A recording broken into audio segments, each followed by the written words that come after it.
नमस्कार साथियों, स्वागत है आप सभी का आपके अपने YouTube चैनल सरकारी भारत में। दोस्तों, आज की इस वीडियो के अंदर हम बात करने वाले हैं एयरफोर्स XY ग्रुप की भर्ती परीक्षा, जिसका 12 जुलाई 2021 को फर्स्ट शिफ्ट का पेपर यानी कि आज पेपर हुआ है, जिसमें क्वेश्चंस पूछे गए हैं एयरफोर्स के XY ग्रुप। तो उसका एनालिसिस मैं आपके लिए लेकर आया हूं, किस प्रकार के क्वेश्चंस आए हैं।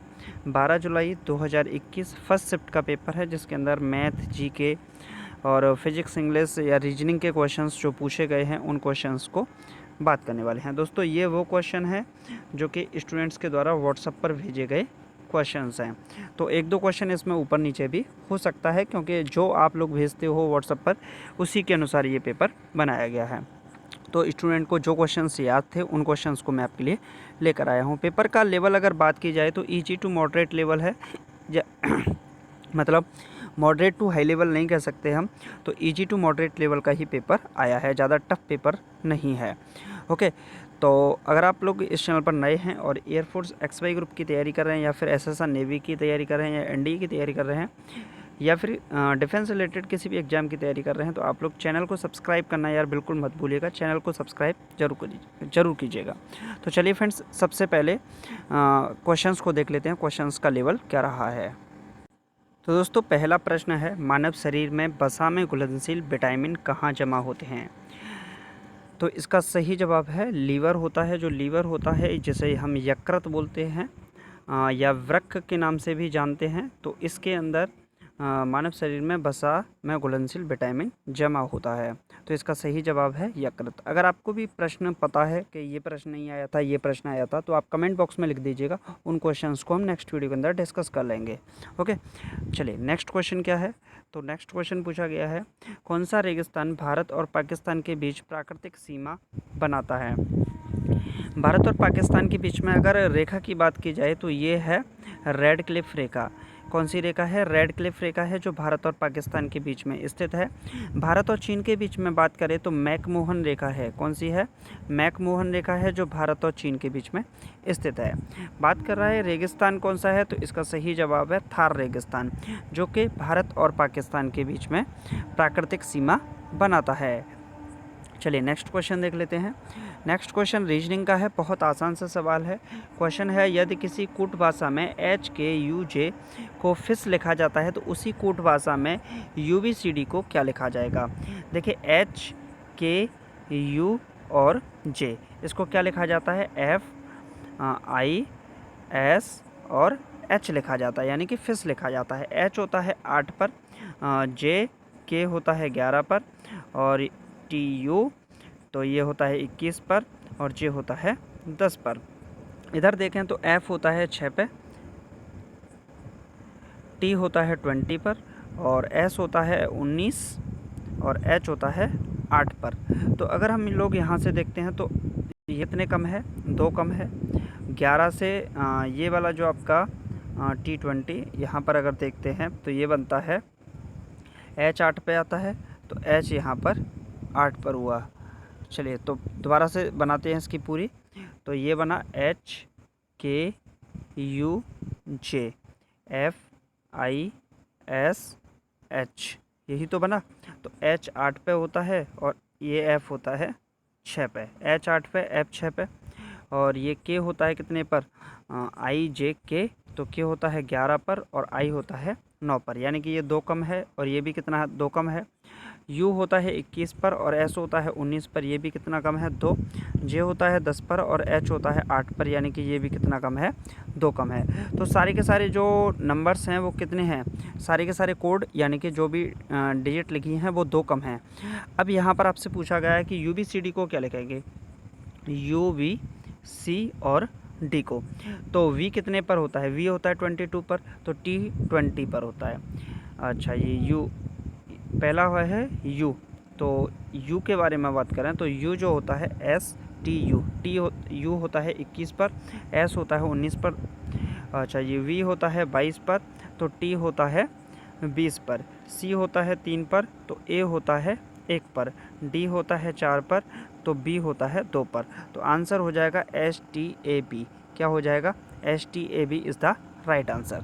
चलिए नेक्स्ट क्वेश्चन की ओर देख लेते हैं। नेक्स्ट क्वेश्चन क्या है? नेक्स्ट क्वेश्चन मैथ का क्वेश्चन है, एवरेज का क्वेश्चन है, बहुत आसान सा सवाल है। क्वेश्चन क्या है, क्वेश्चन को देख लेते हैं। 7 संख्याओं का औसत 5 है, तो यानी कि उन 7 संख्याओं का योग कितना होगा? 7 पंजे 35, कितना होगा? 35 होगा।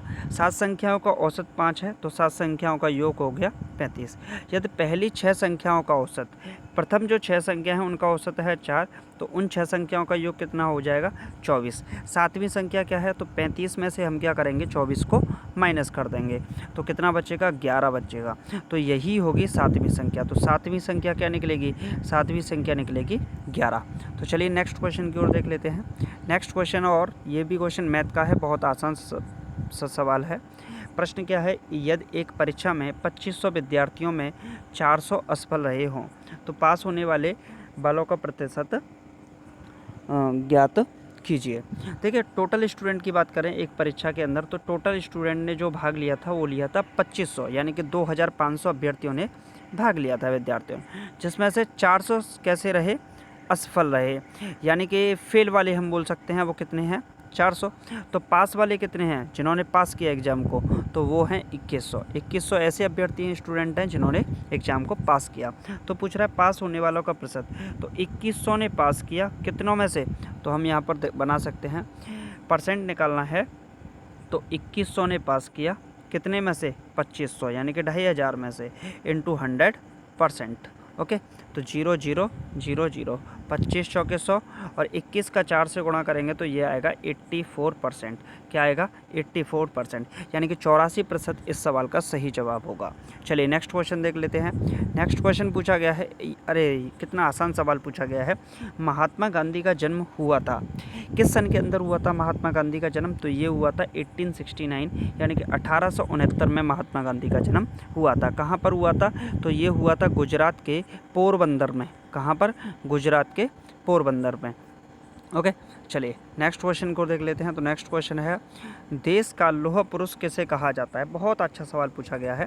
देखिए, लौह पुरुष की बात करें तो ये कहा जाता है सरदार वल्लभ भाई पटेल को।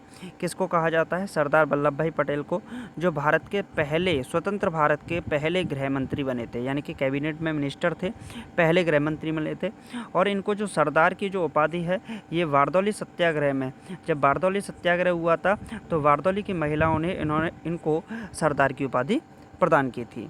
चलिए नेक्स्ट क्वेश्चन की ओर देख लेते हैं। तो नेक्स्ट क्वेश्चन है, अशोक के शिलालेखों की लिपि क्या है? देखिए, सम्राट अशोक की बात करें तो यहाँ पर एक क्वेश्चन आपसे पूछता है कि मौर्य सम्राट चंद्रगुप्त मौर्य, जो चंद्रगुप्त मौर्य थे, इन्होंने मौर्य वंश की स्थापना की। इनके पुत्र का नाम था बिंदुसार। क्या था? बिंदुसार। और इनके पुत्र का नाम था सम्राट अशोक, और इनके पुत्र का नाम था महेंद्र। और अंतिम मौर्य वंश का जो शासक था वो था बृहद्रथ। कौन था? बृहद्रथ। तो इसकी जो शिलालेख की लिपि है वो है ब्राह्मी लिपि। कौन सी है? ब्राह्मी लिपि। चलिए, तो इनमें से भी आपसे कोई ना कोई क्वेश्चन नेक्स्ट शिफ्ट में पूछ सकता है। चलिए नेक्स्ट क्वेश्चन देख लेते हैं। तो नेक्स्ट क्वेश्चन है, यदि 3 खिलौने 4 खिलौने के क्रय मूल्य पर बेचे जाते हैं तो लाभ ज्ञात कीजिए। यानी कि 3 खिलौनों का जो कॉस्ट प्राइस है वो 4 खिलौनों के सेलिंग प्राइस के बराबर है। यही तो बोला है, 3 खिलौने 4 खिलौने के क्रय मूल्य पर बेचे जाते हैं। 3 का CP 4 के SP के बराबर है, तो CP/SP निकाल सकते हैं हम यहाँ पर। तो ये आएगा 4/3, यानी कि हमें 1 का फ़ायदा होता है। 1 का फ़ायदा होता है कितने पर? 3 पर।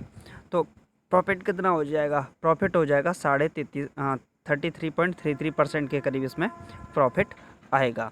चलिए नेक्स्ट क्वेश्चन की ओर देखते हैं। तो नेक्स्ट क्वेश्चन है दोस्तों, ये भी मैथ का क्वेश्चन है। मैथ का क्वेश्चन क्या पूछा गया है? राजू ने एक घड़ी 5% घाटे के साथ बेची। उसने इसे 27 रुपये ज़्यादा लेकर बेची होती तो 7% का लाभ होता। देखिए, सवाल कितना आसान सा पूछा गया है। राजू ने एक घड़ी को कितने में बेचा? 5% के घाटे पर बेच दिया। यदि उसने इसे 27 रुपये ज़्यादा लेकर बेची होती, 27 रुपये अगर वो ज़्यादा लेता तो उसे क्या होता? 7% के लाभ की प्राप्ति होती। घड़ी की कीमत बताइए। देखिए, एक तरीका तो होता है एक्स के पैटर्न पर करने का। तो चलिए, इस सवाल को मैं आप लोगों के लिए छोड़ देता हूँ। आप लोग इस सवाल का आंसर कमेंट बॉक्स में बताइएगा। ओके, बहुत आसान सा सवाल है। चलिए नेक्स्ट क्वेश्चन देख लेते हैं। नेक्स्ट क्वेश्चन क्या है? नेक्स्ट क्वेश्चन है, ये भी एवरेज का क्वेश्चन है, आप लोग इस क्वेश्चन को भी करिएगा। ये क्वेश्चन इसमें आ गया है, ये क्वेश्चन नहीं था। चलिए नेक्स्ट क्वेश्चन क्या है, तो नेक्स्ट क्वेश्चन है, भारत की प्रथम बहुउद्देशीय परियोजना किस नदी पर बनाई गई थी? भारत की जो प्रथम बहुउद्देशीय परियोजना थी, प्रथम पंचवर्षीय योजना में बनाई गई थी। जो पहली पंचवर्षीय योजना थी 1951 से 1956 तक चली थी। इसके अंदर इस दामोदर नदी घाटी परियोजना को बनाया गया था। इसमें 3 परियोजनाएं बनी थी। दामोदर नदी घाटी परियोजना, दूसरी थी भाखड़ा नांगल परियोजना और तीसरी थी दामोदर नदी घाटी परियोजना, भाखड़ा नांगल परियोजना। और चलिए तो नेक्स्ट क्वेश्चन की ओर देखते हैं। नेक्स्ट क्वेश्चन है, पृथ्वी का सबसे भीतरी वाला भाग क्रोड किसका बना होता है? तो इसका सही जवाब है लोहा और निकल का। जो पृथ्वी का सबसे भीतरी भाग होता है लोहा और निकल का बना होता है, जो क्रोड वाला पार्ट होता है। ठीक, सबसे ऊपर होता है सियाल यानी कि सिलिकॉन और एल्युमिनियम होता है भूप्रपाटी पर। नेक्स्ट क्वेश्चन है, प्रसिद्ध चीनी यात्री फाहियान भारत में किसके शासनकाल के दौरान आया था? तो फाहियान आया था चंद्रगुप्त द्वितीय के काल में। एक और था हिनसांग, जो किसके शासनकाल में आया था? कमेंट बॉक्स में आप लोग बताइएगा, नेक्स्ट शिफ्ट में पूछा जा सकता है। नेक्स्ट क्वेश्चन है, इतिहास का पिता किसे माना जाता है? तो इसका सही जवाब है हेरोडोटस को। हेरोडोटस को इतिहास का पिता माना जाता है। नेक्स्ट क्वेश्चन है, भारतीय रिजर्व बैंक का मुख्यालय स्थित है? तो इसका सही जवाब है भारतीय रिजर्व बैंक का मुख्यालय मुंबई में स्थित है। कहाँ पर स्थित है? मुंबई के अंदर स्थित है भारतीय रिजर्व बैंक का मुख्यालय। नेक्स्ट क्वेश्चन है, एक स्कूल में 2000 छात्रों की संख्या 1100 थी। एक स्कूल में सन 2000 में छात्रों की संख्या 1100 थी, यदि सन 2001 में छात्रों की संख्या 1188 हो गई, यानी कि 1100 से छात्रों की संख्या कितनी बढ़ गई? 1188 हो गई, यानी कि 88 स्टूडेंट बढ़ गए। तो वृद्धि दर क्या है? तो यहाँ पर परसेंट में निकाल सकते हैं हम। 1100 पे 88 बढ़ गए इंटू 100%। ओके, तो 0,0,0,0 8 यानी कि 8% की वृद्धि दर है। कितनी है? रेट क्या आएगी? तो जो दर आई है वो आई है 8% की वृद्धि है। नेक्स्ट क्वेश्चन क्या है? तो नेक्स्ट क्वेश्चन है, 550 रुपये को राम तथा श्याम में 5:6 में बांटिए। 550 रुपये हैं, इनको 5 और 6 अनुपात में राम और श्याम के अंदर बांटना है। तो रेशियो दे रखा है 5:6, तो हम बोल सकते हैं 11 यूनिट की वैल्यू कितनी दे रखी है? 550। तो 1 यूनिट की वैल्यू कितनी होगी? 1 यूनिट की वैल्यू होगी 11 पंजे 50, 55 0 50 होगी। तो यहाँ पर ये निकाल सकते हैं हम, ये 250 आएगा और ये जो निकल के आएगा ये 300 आएगा। तो एक आंसर होगा 250 और एक आंसर होगा 300। नेक्स्ट क्वेश्चन है, 4 संख्याएं 25, 33, 28, इनका प्रत्येक में से 3 घटाने पर इनका औसत क्या होगा? तो 25 में से 3 घटाएंगे तो चलिए मैं डायरेक्ट निकाल देता हूँ एवरेज। क्या निकालना है? एवरेज।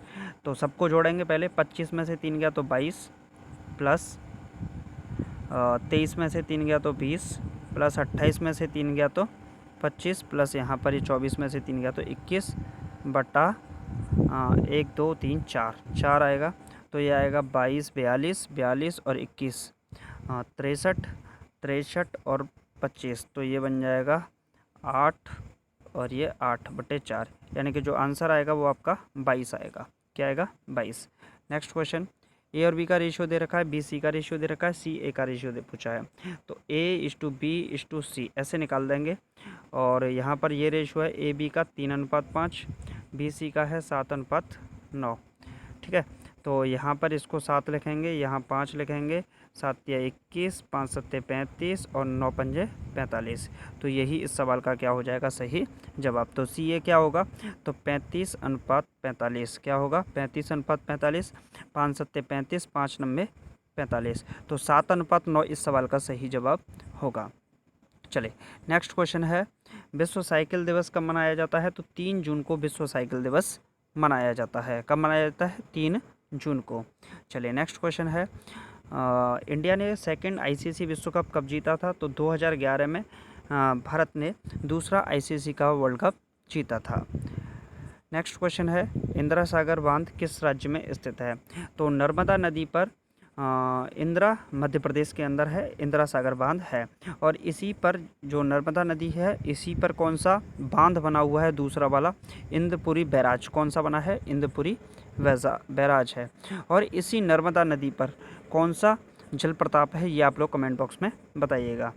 तो दोस्तों आज की वीडियो के अंदर सिर्फ इतना ही, और ये वो क्वेश्चंस थे जो कि स्टूडेंट्स के द्वारा भेजे गए थे।